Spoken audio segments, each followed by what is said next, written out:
Sampah adalah bagian dari kehidupan manusia. Sampah dihasilkan melalui kegiatan sehari-hari kita seperti memasak, mencuci, makanan, minuman, hingga sisa-sisa dari hasil kegiatan industri. Pada umumnya, sampah tergolong ke dalam 3 jenis, yakni organik, anorganik, dan B3, atau jenis sampah yang mengandung bahan berbahaya serta beracun. Sampah organik meliputi sisa-sisa dari sayur dan buah yang telah membusuk, daun kering, dan lain-lain. Sedangkan sampah anorganik meliputi kemasan plastik, styrofoam, kertas, kardus, kaleng, dan sebagainya. Lalu untuk sampah B3, contohnya seperti baterai dan aki bekas, besi berkarat, serta sampah-sampah lainnya yang terkontaminasi oleh zat-zat kimia. Setiap harinya, jumlah sampah di bumi terus meningkat karena aktivitas yang selalu dilakukan. Menurut Kementerian Lingkungan Hidup dan Kehutanan, di tahun 2023 saja, jumlah timbunan sampah di Indonesia telah mencapai 68,5 juta ton. Sebanyak 55% atau sekitar 37,2 juta ton merupakan sampah organik berupa sisa-sisa makanan dan kayu atau ranting-ranting. Kemudian, sebanyak 30% atau sekitar 20,17 juta ton merupakan sampah anorganik yang terdiri dari plastik dan kertas.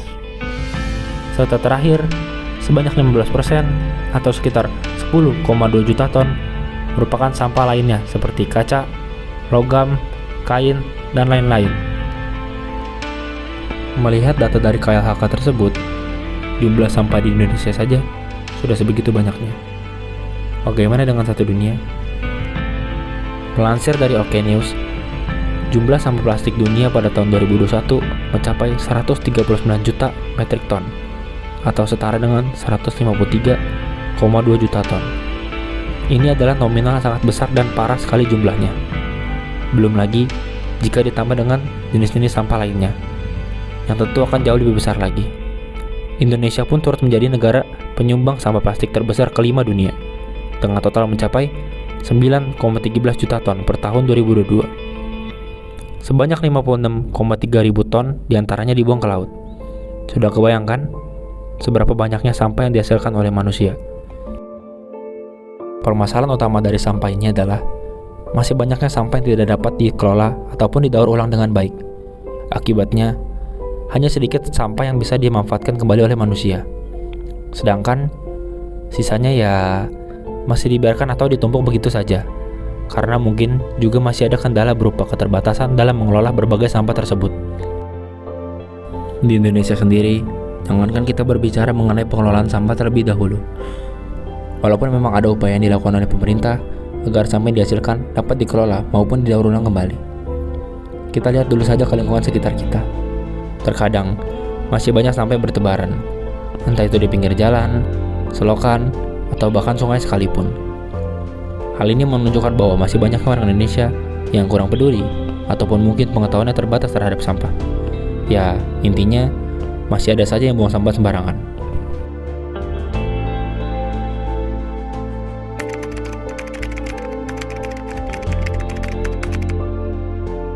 Yang harus kita lakukan kalau kita melihat ada sampah di samping kita atau di kiri kita atau bahkan di depan atau di belakang kita, itu kita sebaiknya harus ambil. Kita ambil, kita masukkan sampah itu ke tempat sampah. Di tempat sampah itu kan ada bagian-bagiannya. Kalau menurut kita ini sampahnya organik, kita masukkan ke tempat yang organik.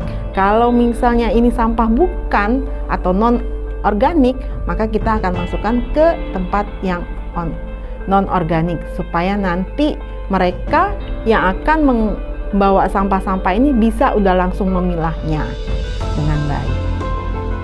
Hal yang mesti kita lakukan ketika melihat sampah, ya semestinya kita memungutnya. Tetapi kadang kan terlalu banyak sampah, jadi tidak mungkin kita memungut semuanya. Nah, beranjak dari diri sendiri bahwa kita tidak boleh meninggalkan sampah dimanapun berada, ya, supaya tidak ada sampah-sampah yang berserakan. Karena dimulai dari diri sendiri, baru kita nanti ingatkan keluarga, kerabat, dan teman maupun masyarakat banyak. melalui sosialisasi dan bisa juga dilakukan dengan poster peduli lingkungan.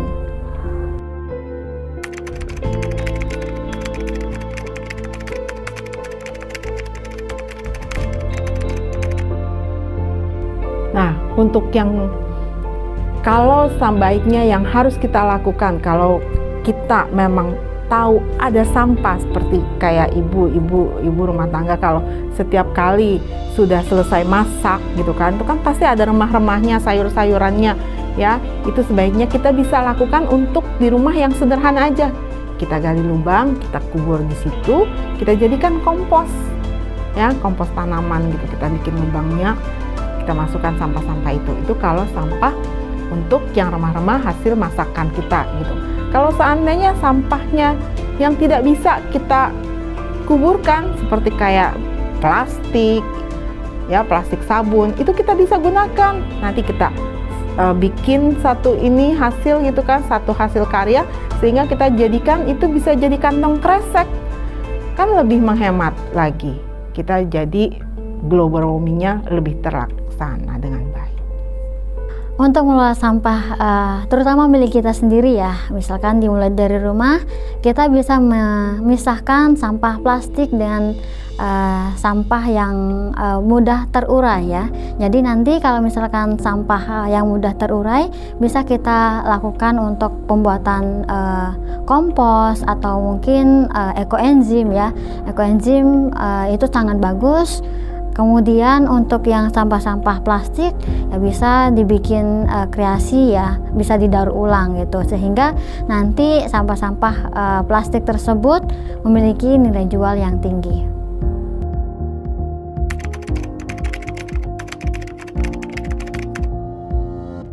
Seberapa pentingkah sampah itu harus dikelola? Sangat penting. Dan itu kita harus bisa mengolahnya. Walaupun kita sebagai individu, kita harus punya wawasan untuk itu. Karena kalau kita tidak mengolahnya sampah itu dengan baik, maka sampah itu akan tertimbun, lama-lama akan jadi memusingkan buat kita sendiri, orang sekitar juga pusing, ya kan? Malah nanti seluruh dunia juga akan lebih pusing kalau kita nggak bisa untuk mengantisipasinya sendiri. Maka itu pengolahan sampah itu penting banget, harus dikelola dengan baik. Penting banget ya, karena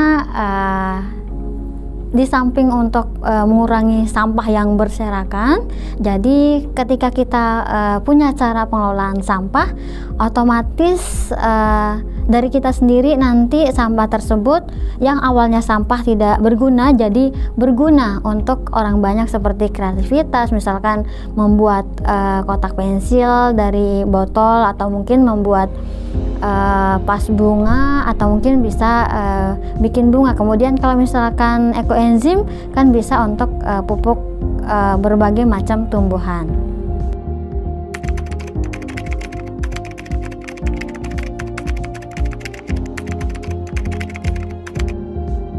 Ya, semakin bertambah jumlahnya tiap harinya gitu.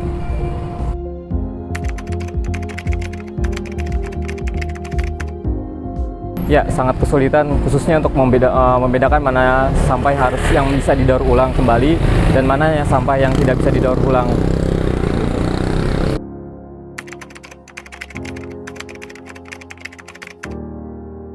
Harapan saya semoga warga sebelum membuang sampah bisa memilih mana sampah yang bisa didaur ulang agar sampah yang ada semakin berkurang.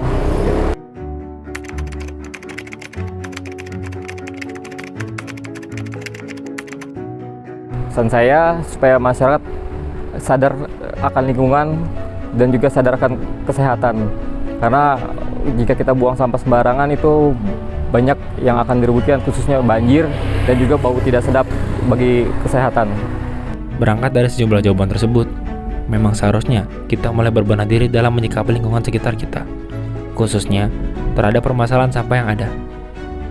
Tindakan dasar seperti memilah dan membuang sampah pada tempatnya perlu segera ditanamkan dalam setiap individu, agar kedepannya kondisi lingkungan kita dapat lebih bersih dan teratur. Hal ini dapat lebih sempurna lagi jika didukung oleh beberapa tindakan seperti mendaur ulang kembali sampah menjadi barang yang bernilai, ataupun menjadikan sampah sebagai bahan baku untuk pembangkit listrik tenaga sampah. Terakhir, bagi yang suka membuang-buang makanan, segeralah untuk mengubah sikap tersebut.